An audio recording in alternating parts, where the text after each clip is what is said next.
Hello everyone, welcome to this next episode of Golden Phoenix Rising, Sixth Element of Nature Speak series here on my Caritas Athena channel.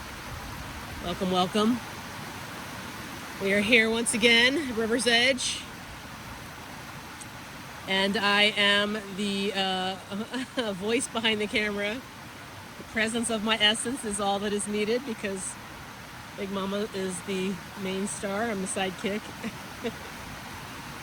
And she'll be glowing and flowing and doing what she do. Hello, she says hello. Shining brightly. Well, that's Papa's son right there. Brother's son, father's son. And I got my little peace out, or peace in rather. That's my peace in symbol. I'll have to do the peace out when we exit the little session here. Don't know how long this will be. I'm gonna try to. This is a big topic. Talking about 0 point. Meet me here. I have to get there first though. Or we meet in the middle. I don't know. Depends on where we are, you know. Sometimes we get in different stages and states of a present moment, because essentially that's what 0 point is. It's being in that space between. Right? Was that the Sistine Chapel? Is that where we have the finger of God and the finger of man touching, or not touching, but reaching out for each other? But they do not touch. They're just in the center point. And of course, in that space in between is the infinite potentiality, where we meet source in the vacuum and the void and co-create and find our way, find our balance, and catch our breath. Yeah, it's not an easy task, I assure you. I can say meet me there, but I gotta go there first. And you know, we struggle, us little humans down here, even though we're in that combo dualistic modality of the divinity into the humanity. I might have mentioned this before, but I'll say it again. Human is the hue of man. Hue is light, and man is manifest. So it's light manifest. The divine is in the human. We just forget about it.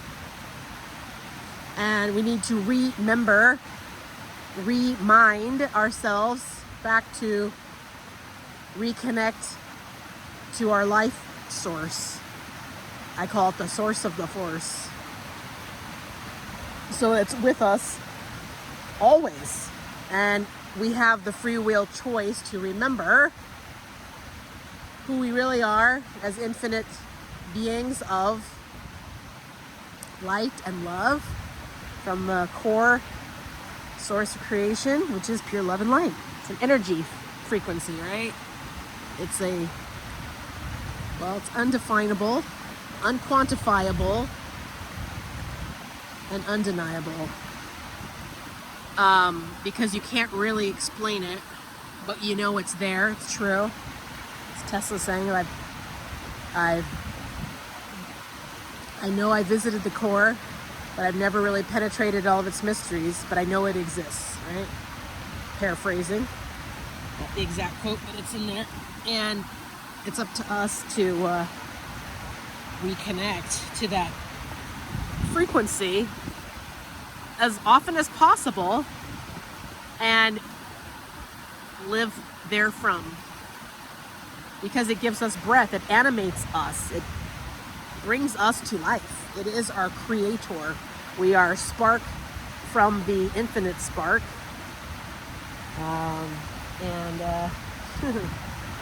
So, you know, the 0 point is finding that space where we let all the cares and the worries of the day, oh boy, there are tons, there are many. We're loaded, right? I've got my own plethora more than I wish to count, of troubles and issues that I'd like to have transmuted and transformed and fade away. I am no different and from that aspect than the rest of yous. We're all in this together, and we're all going through our journey, different phases of it. We got ups and downs. Someday I feel like a unicorn. Some days I feel like a dung beetle. Oh, that's quite the variance. But you gotta find your happy medium, right? Oh, my footsie in the way there. That was me saying hello. And that's what Buddha was trying to teach us. There is a middle way. Great movie, of course, that I always like to reference because I like referencing movies, as I mentioned in a few episodes before. That movies are my life, and it's my modality. I was in the film business for almost 18 years and became a filmmaker, independent documentary filmmaker, true life stories, since 2008, and left Hollywood in 2007. So I've been essentially retired from that matrix because I wanted to do my own stuff and focus on real life adventures and documentary of just the mysteries of life beyond the fantasy world. And I felt that real life is a lot more interesting and illuminating and inspirational than movies that are based on real life. Those are my favorites, of course. But great film called Little Buddha, featuring our most beloved Keanu Reeves in his early days, maybe his 20s. And Bridget Fonda, great film. And he plays Buddha. And of course, he's played Neo, which is the chosen one, and to play the Buddha, I guess his next role is JC himself, right? But I digress. But in that film, it's and in his, if you can catch it, it's kind of hard to find it. It used to be on Amazon, but anyways, I will include a clip from the film in the description below. A couple clips from the film. That might be the only way you can actually see it. I'm not sure if it's available on YouTube in full format, but finding the middle way, you had to go through extremes, and Buddha went through extremes. He was aesthetic in the jungle, in the desert, living off 1 grain of rice a day or something, into his fraction of a human being, and suffering for figuring that was the way to enlightenment. And of course he had started off with the extreme, right, being Siddhartha, being the prince and having absolute infinite abundance and no worries, to the point where his father banned old people and any disease or illness, so that everything was perfect. It was paradise, which it wasn't reality. And he finally discovered that there's old people. Wait a minute, he caught a glimpse of old people. Like, what are those? And the servant was like, those are old people, my lord. He's like, old people? What are they? Because he'd never seen old people before. His father surrounded him only with young people, and he always had himself dolled up, his hair blackened and stuff, so he couldn't see age, and he just didn't want to see anything of the reality of life. So that intrigued him to depart the palace to become the world's redeemer versus its greatest king, because that was his more innate calling, and started his journey, and then went extreme and realized, oh my gosh, I had it all wrong. We can't even go into the extreme suffering because we need to find the middle way, and there is a middle way. And that's when he hit the enlightenment state, which was fantastic. And I'll feature two scenes below of when he hit the enlightenment and he was being challenged by the shadow. And the point of Zero Point, which he obviously maintained, it's you're unfazed by you're in the eye of the storm. You're in the center point, the peace, the dove, right in the center of the storm. Gravity of Love is a great song by Enigma. In the eye there is a storm, and you're the peace in the middle of the eye, and that's the gravity of love, because you've harmonized your higher self with the universe, with nature, with life itself, with life force itself. And in that state, nothing can affect you. So you can be, that's what the saints and the martyrs and all the ones who maintain their faith, 11:11 on the timer, that's the path of true alignment with your calling. As the first time I looked at the timer, so that was obviously poignant, because it just means that we're on the path in the right direction. We're always on the path, but are we on the wrong one? Are we going down the poppy fields and being chased by flying monkeys and the dark forest down that path, or are we on the more illuminated path? And even if the path is no longer illuminated, we are, if we stay centered, despite the darkness, despite the shadows, because, that's not a bad thing. It's just a life thing. It's just how we perceive it, right? How we transcend those moments. And obviously shadows, I say I live in the shadow of the light and of the light. I have already made my choice.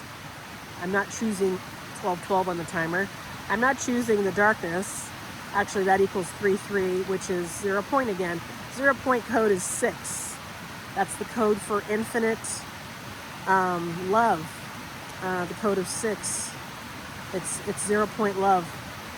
And when we meet ourselves there, what, our high self and our human self, and then you meet the true self, which is the being in the middle. That's where we're at, 0 point, and that is the 6th element. When you have merged with all the elements of nature and your higher self into this earth plane, into this dimension that we're in right now, we emanate and embody a 6th element of nature, because we have embodied spirit, which is the 5th element, and what nature offers us in totality. And when it's not easy to get there. I will be the first to say, I was just down at the water's edge there, dipping my feet in the icy cold water, runoff from Mount Shasta, which is melting. Really warm day today. Yesterday was Easter, and of course they said it was going to be cloudy, and not even partly cloudy, just cloudy. And it was the opposite. It was gorgeous. Easter, Easter has to be just bathed in sunlight and just vibrance and gorgeousness and just pleasant, perfect weather. I don't know if that's the way everywhere, but it sure was here. And it was nice to have nature take over the weather report. She's like, you think you know what the weather is going to be, but I will show you. I'm going to shine today, because the sun of the universe has risen, and we are celebrating today. And no, it's not the day of bunnies. It's the day of resurrection and illumination and transcending death, transcending the darkness, and transforming ourselves with Source, because we can't do it alone. We're nothing without the source of the force. 1444 on the timer. That is our saving grace, is going within and into that dark void of inner space and finding ourself, finding our true essence. And I've been in the dark pit many times, as I called it the red phoenix yo-yo bird, up and down, up and down. And you know, we you know, I dip my toe occasionally here and there, but I don't stay long, because you know, if you do, you get stuck. You don't want to get stuck in the water beetle pond or the Plato's cave for too long, because that's where oppression and depression and suppression and, oh my goodness, all the shadow realm of hopelessness and helplessness, you know, pulls us in. And boy, you know, I go, you know, I dabble in there occasionally. Don't want to, but my situation, my life circumstances, I'm in hopeless situation. Not hopeless, I will say helpless, not hopeless. I'm never hopeless, okay, just for the record. But I feel helpless many times because I want things to be different. I want things to, if I can't help people that I know are in dire need, if I can't help myself, I feel helpless. And then therefore, the universe is saying, you know, God is saying, give it to me, meet me in 0 point, and I'll take it, you know. And I do that, and you know, then I have to realize, okay, am I personally, which, you know, then I have to become selfish. That means I have to detach myself from others that I might be concerned about. But that's what 0 point is. A 0 point isn't a place where you meet the crew and meet the crowd. It's where you meet yourself and meet the source. And you know, you can be with other people, of course, in that in environment, but it's a very personal, introspective, intimate journey. Because you ultimately, at the end of the day, the beginning of the day, you are just you know, and source.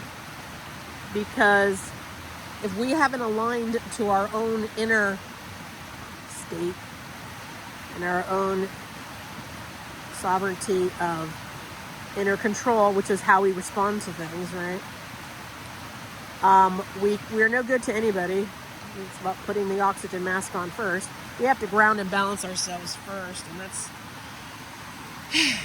it's as I breathe a heavy sigh, because it's a struggle.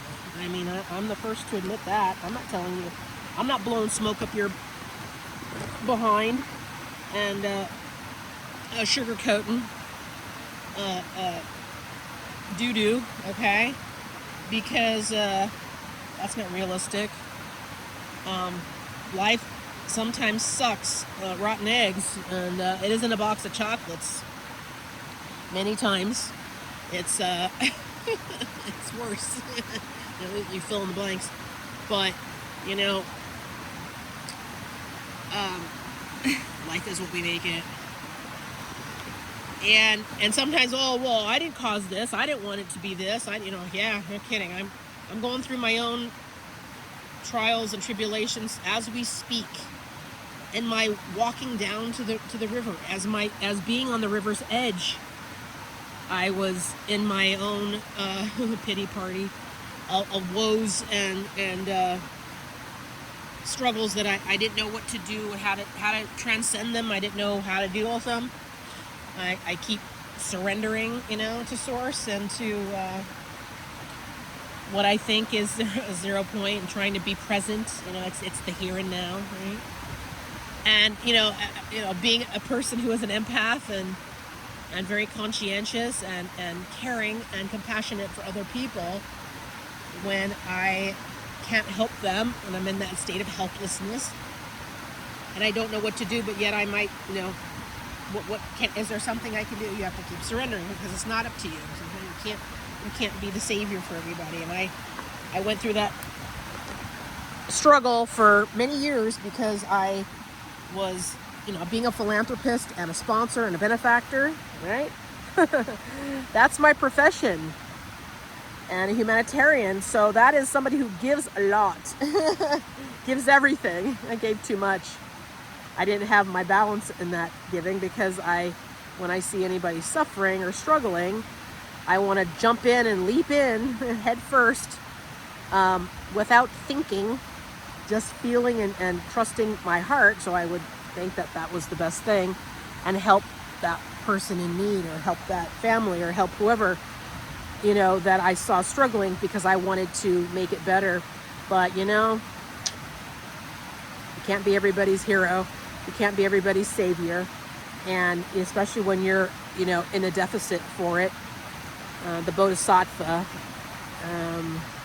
is a being of compassion who sacrifices their own well-being and their own enlightenment for the sake of others. And it's not martyrdom, but it is over exerting and giving of yourself. And it's a wonderful state to be, in a giving state.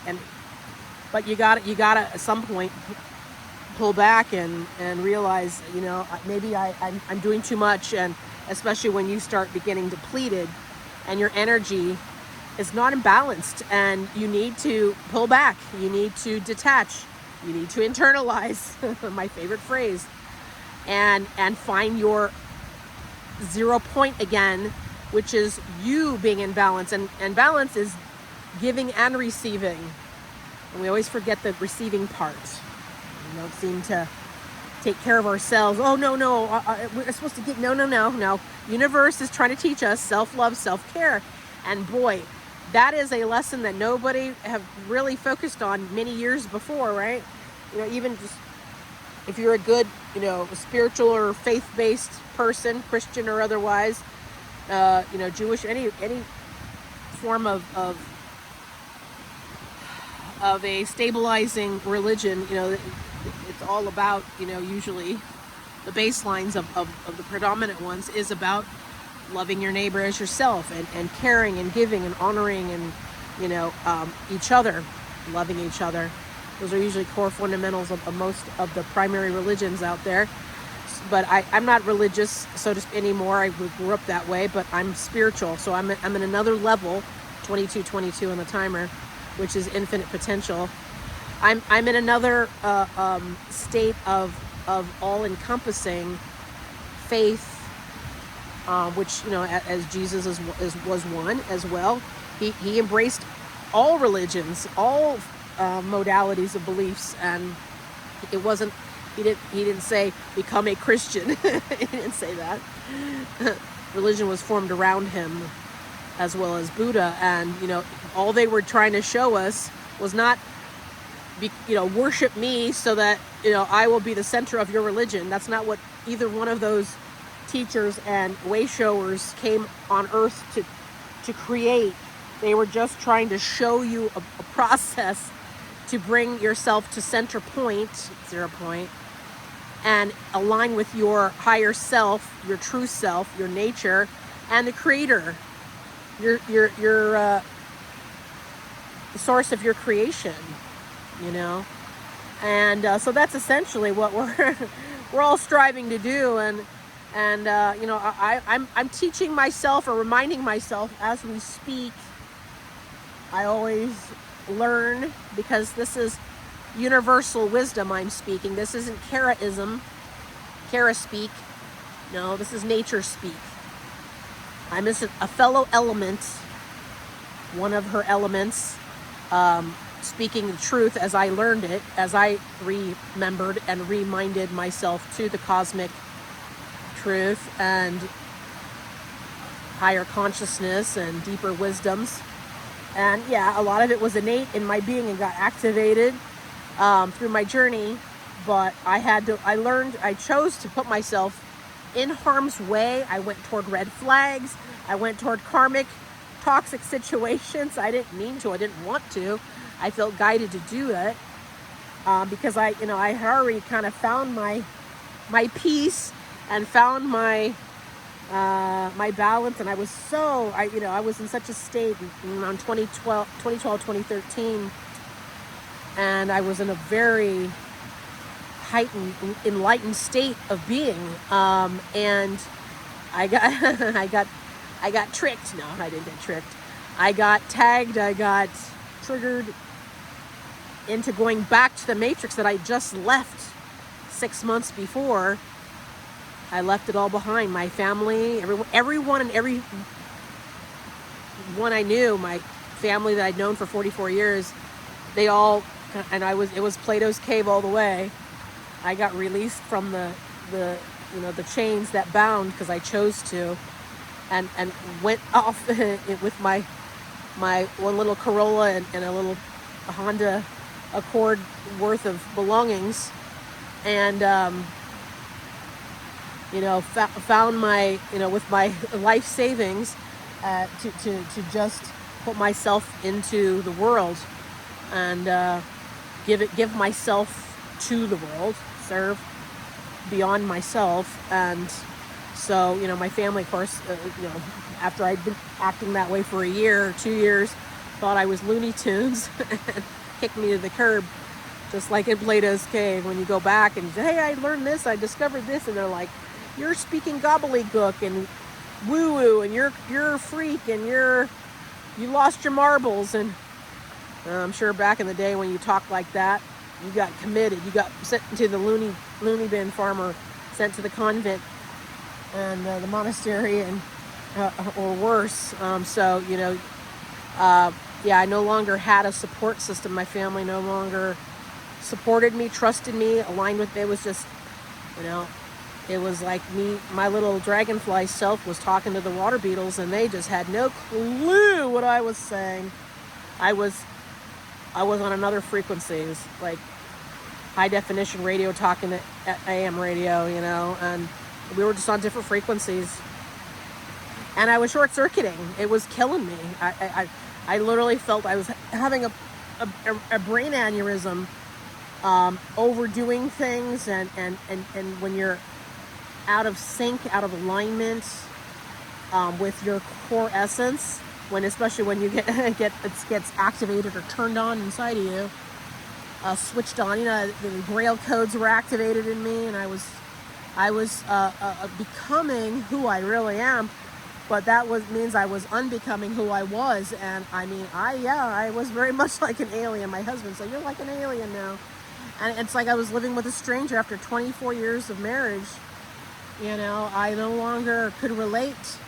I no longer had the same interests that I had before. I was no longer, I couldn't be complacent and make concessions. I was living a whole nother life of existence. So, I got Godsmacked, and lit, and I hit a state of being which was illuminating and awakening to me, and I was no longer in an environment that supported that.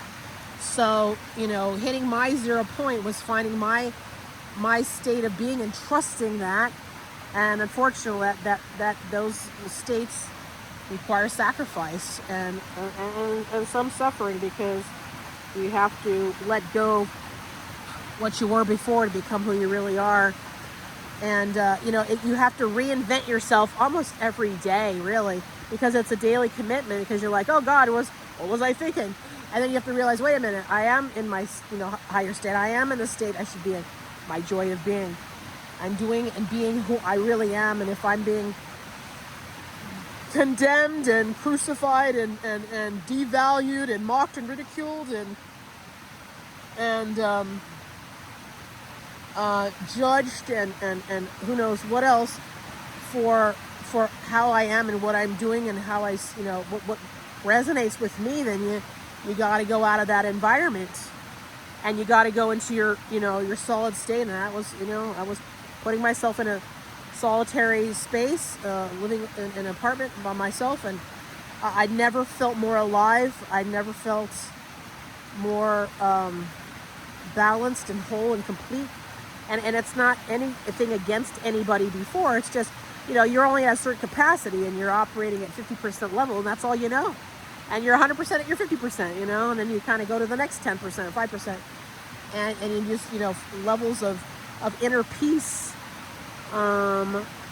expand and evolve you as you start living more authentically. And it's, you know, it's the state, and I'm telling you, it's not like you just wake up to it and you're boom, oh, everything's great. It's a daily journey, you guys, and I've been going through it. I did put myself back in the matrix a year later because I had family member, mother was dying, and another karmic partner. I was being called to reconnect and finish some assignments, I guess, what I was told, and I had to clear some karmic energies. I was kind of guided by ancestors to get back in the ring, get back into the cave, go back to the pond. I'm like, no, I don't want to go there. But I did, and I got sucked in on the undertow, and yeah, it wasn't like, you know, I'm not saying that, you know, that was that was wrong for me. It wasn't honoring me, and I was being taught, or back into the wilderness, or whatever you want to call it, back into the wilds, to learn how to balance myself and find my center and find my peace while I was in a state of karmic dissonance and destruction and imbalances, and surrounded by, you know, to me, like the enemy again. And an enemy is not, they're not bad people, okay? I'm not saying that these are, you know, it's just, they're not in alignment with my truth. And so, you know, and unfortunately I couldn't get out. I couldn't get back out. It took me 10 years, 11 years to get back out of it. And I was in a state for a year. I pulled out for a year, then I got sucked back in again a couple years later, and then I thought I was going to do okay. I created my trilogy, first trilogy series after the second. That was the shipwreck. But I found my zero point again, and that's when I created my trilogy series. And I was destitute. I didn't have hardly any money to my name. I had no money to my name. I was penniless almost, barely getting by. I had a housemate. We had to get roommate just to pay my bills.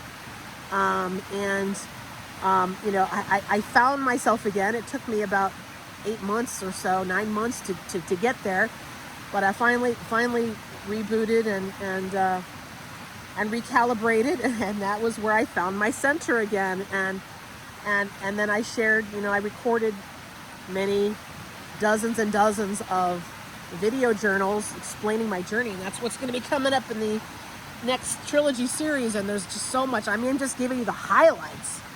But I just, when you see those episodes, it's gonna be pretty uncanny and mind blowing to figure out how I made it through and such. But because I created in a different modality, because in order to face the shadows that had taken me down during that cataclysm, I had to find my inner peace and balance again, and I treated the experience as if it was a blessing, not a curse, and not an apocalyptic decimation, being completely abandoned and treated like a Cinderella, thrown to the ashes. And I learned how to whistle while I worked again, and find myself, and I did, and it was, you know, I found that spark, and that spark is what brought me back to life. But I'll share a clip of one of my awarenesses back in those days. That was in 2018 or so, and I featured it before in another episode when I shared a clip. But you know, it's just an unedited clip from the upcoming series. And it was a very raw rendition. I had no intention of documenting this on camera or anything like that. I had no intention of you know, it wasn't a purpose thing like, oh, I'm going to tell my story now. And I was compelled to do it because it was my guidance was to tell the story, share the steps, share the journey, and illuminate. And so it wasn't a contrived, scripted, or anything like that. I was just, oh my God, I was so compelled to get on camera. Like several times, maybe a week, I can't remember now. And I didn't do it because, okay, I'm gonna just it wasn't a force. I was compelled, and I didn't force myself to do it. Like, oh, I'm going to record today. No, I was forced to do it by life force itself, I guess. The story itself needed to be told, and I was doing my job, which was to document and share it. So that became my saving grace. It became my healing state, and I found my 0 point within myself, and that became the expression of how I chose to illuminate it and get it out and showcase it, so to speak, demonstrate as a testimony and an example of what I went through and the wisdom that I learned therefrom. And I wasn't like, oh, I'm going to just document my story, tell you some anecdotal stuff. No, it wasn't like that at all. It was just, you could say that when you're in that state of 0 point, when you find yourself, then you co-create from there with Source, and you will be guided on what to do and where to go from there. And that just seemed to be, because I was on my own, by myself. Well, I did have housemates here and there occasionally, but I was on a very private, introspective journey, understanding, what happened and how I can get out of it. And when you're kind of in that state, that's when the universe starts catering to you and providing. I found a credible job, exactly what I asked for, where I didn't have to go. I just had to drive and deliver food. And then another job I found was taking care of animals. I was a dog walker and a pet sitter, where when people were out of town. So it was like I manifested. I just kind of put out there what I wanted. And then when you're kind of in that state of balance, and that center, when you're centered and more aligned with yourself because you've healed past your and risen from the ashes, then the universe kind of goes out of its way to cater to you and support you. And that's how I was provided for, but the universe gave me the easy, being an old lady. I was in 50s, in my early 50s. It's like I didn't want to do any kind of administration type job. I was either overqualified or underqualified, or I'd been out of the job force for well over a decade. So going back was. It was over a decade. Going back into the standard modality wasn't really practical for me, and something that was even conducive. I tried, believe me. I was putting out there, trying to, but somehow the universe didn't want me to have certain things. Wanted me to play it easier. So I got easier jobs that were not easier, but delivering food. It's like doing an Uber Eats kind of thing, and I just. It served me at the time. So, and at that time, that was what kind of got me through. So that was in 2017, 18. And, I'm in another stage of that because I went back to the Matrix again in 2019 because I was called by my compulsion to offer compassion and solidarity with my family, because my mom was finally dying at that stage. Took her 6 years, by the way, the first time I went back in 2014. So I went back and I went through that phase again, and this time it was another 6 years, before I could come out. And unfortunately, believe me, I tried so hard to make it work, but when you keep engaging with a field and with people that are not in alignment with you, and you keep trying, people can only meet you at the capacity where they are. And it's not like I was in a higher state or better than anybody. It's not about that. I was just doing my journey in my stage and going back toward modalities that were more karmic playouts, where I wasn't. It was the same pattern as before, and it didn't change. It starts off good. Of course, you always want the family and people that you're comfortable with, and You want to give it another chance, give it another go, you know, and yet you lose yourself again, you know, and that's what happened again, you know. So it took me another 6 years to boot out, and this shipwreck and this decimation was worse than the first shipwreck. So I'm still processing that journey right now, and I know these two massive, the first, you know, leaving the Matrix in 2007, then again 5 years to the week in 2012, 12, and then again in 2018, you know, it was like there's these 6-7 year cycles, 5-7 year cycles that I've been going through for the last almost, has it been, it's eight almost, really 18 years, yeah, 2000, that's almost 2020, it's almost 18, 19 years later that I've been through about four of these massive,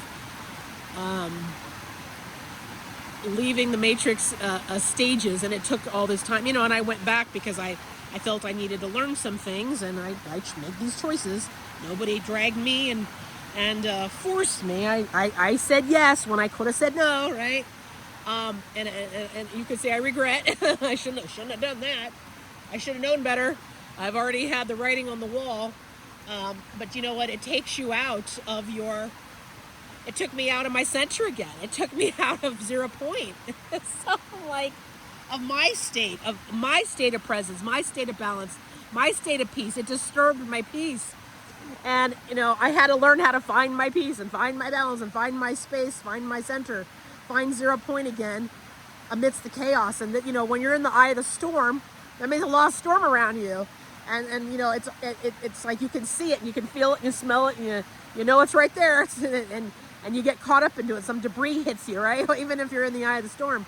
But the whole point of being in center point and 0 point, being grounded in your own self, your higher self, is teaching you to become more stoic, more indifferent, more neutralized, and more balanced in your truer self. And it takes a while, you know, sometimes take lifetimes, to take decades. You know, it's easy for a monk or, you know, nuns in a convent, you know, all they do is pray all day. They don't have any interference with the outside world, with everyday life. And we need them because they're holding massive space for us, rising the vibration in their, you know, focus, committed to that.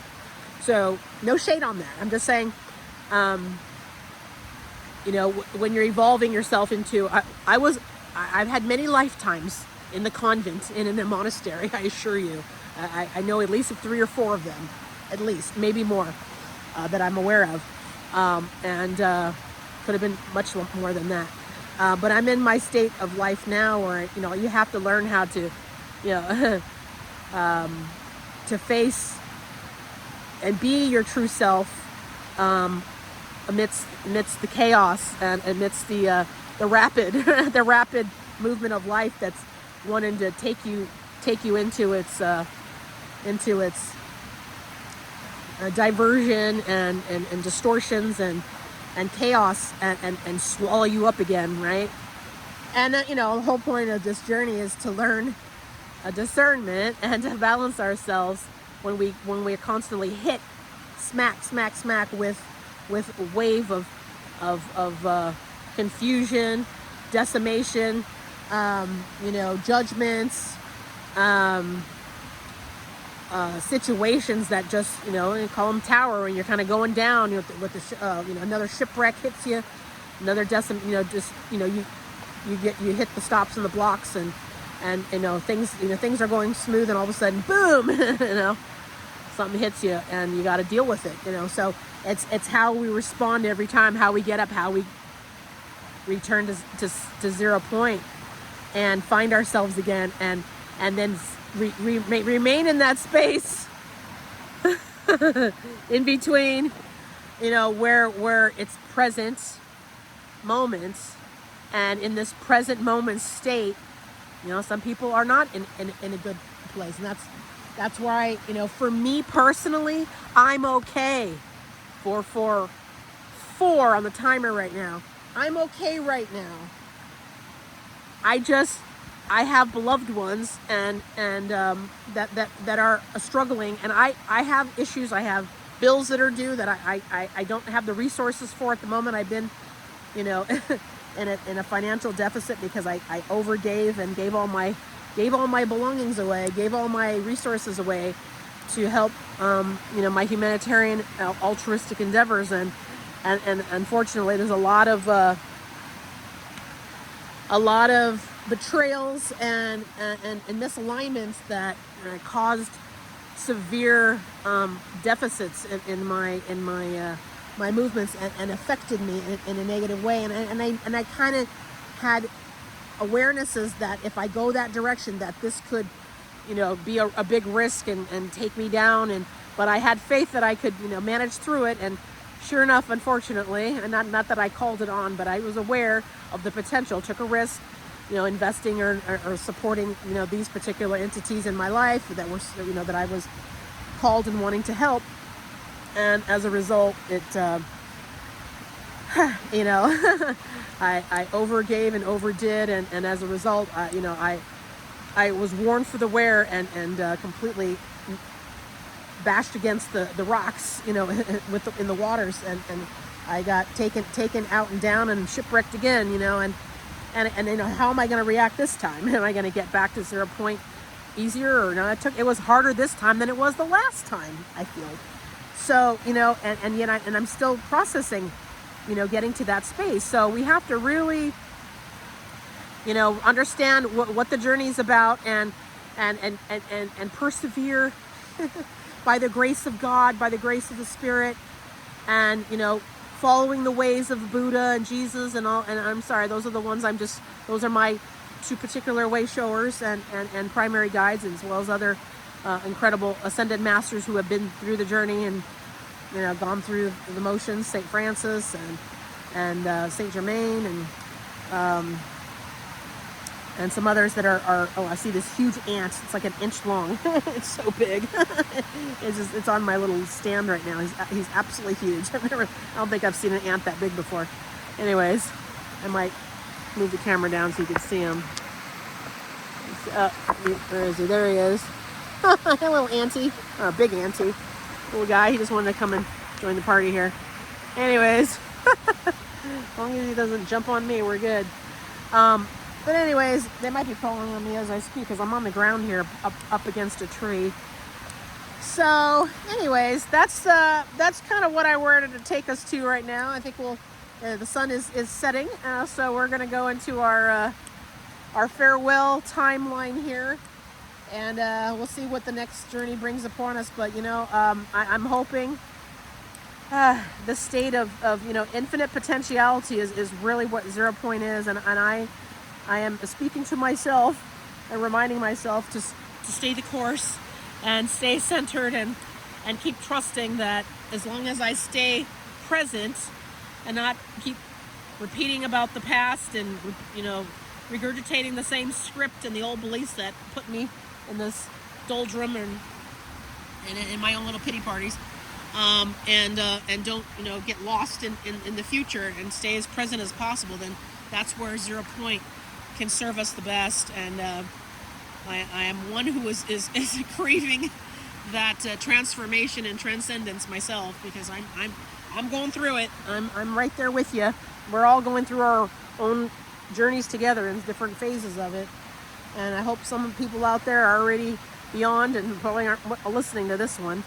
But the ones that need to be here in 0 point with me, we're holding hands and elbows and in a solidarity of unity and togetherness and kinship through spirit. And we will persevere, transcend, and transform, and get on that other side of the threshold where we're hopefully more maybe a softer wave instead of the dips and the peaks and the valleys so down below, so that we're maintaining our plateau. How's that for a rhyme? All right, you guys, I'll let you go for now. Peace out. Excuse my thumb. It's dislocated or something. I don't know what happened. I just woke up and it was like that. Don't know what happened. So it just bends on its own, and I'm like, then it gets stuck, so I have to pop it back in, and it's loads of fun. These little things pop up, so you can laugh at it. Yeah, haha, it's super funny. I just have a busted left wrist and now a busted right thumb. Kind of a mess. But I'm trying to find my middle ground myself.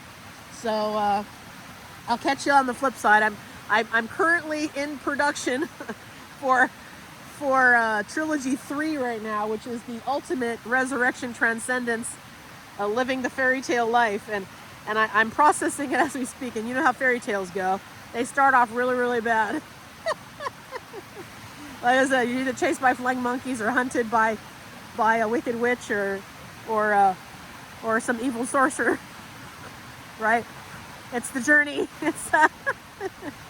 It's quite the. So I'm getting rid of this little ant here. He's just crawling around my stool here. But anyhow, I'll let you go for now, you guys. Love you lots, and don't forget, we're always in this together. So you're not alone. As you know, unity consciousness is all about connecting from a spiritual level where we are all one, and we're all processing life through different stages, and that's what we're here for, is to support each other and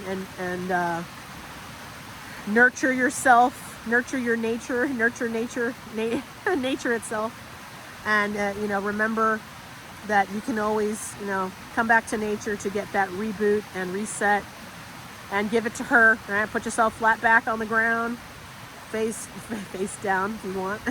That's just as wonderful. And the grass would be nice instead of the dirt. You don't want to, and take a dirt nap. Take a grass nap. And put your feet in the running waters if you can. Go to a fountain if you need to. And anyways, or put yourself in your tub. Take a nice salt bath. That's a good way to recalibrate zero point. Put those headphones on. Turn on some frequency music, nature sounds, whatever. What do you call it? Hang drums. Oh my God, hang drum is amazing.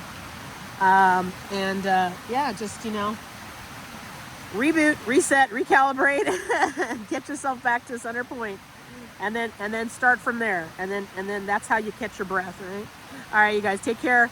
Much love and peace out. Catch you on the flip side.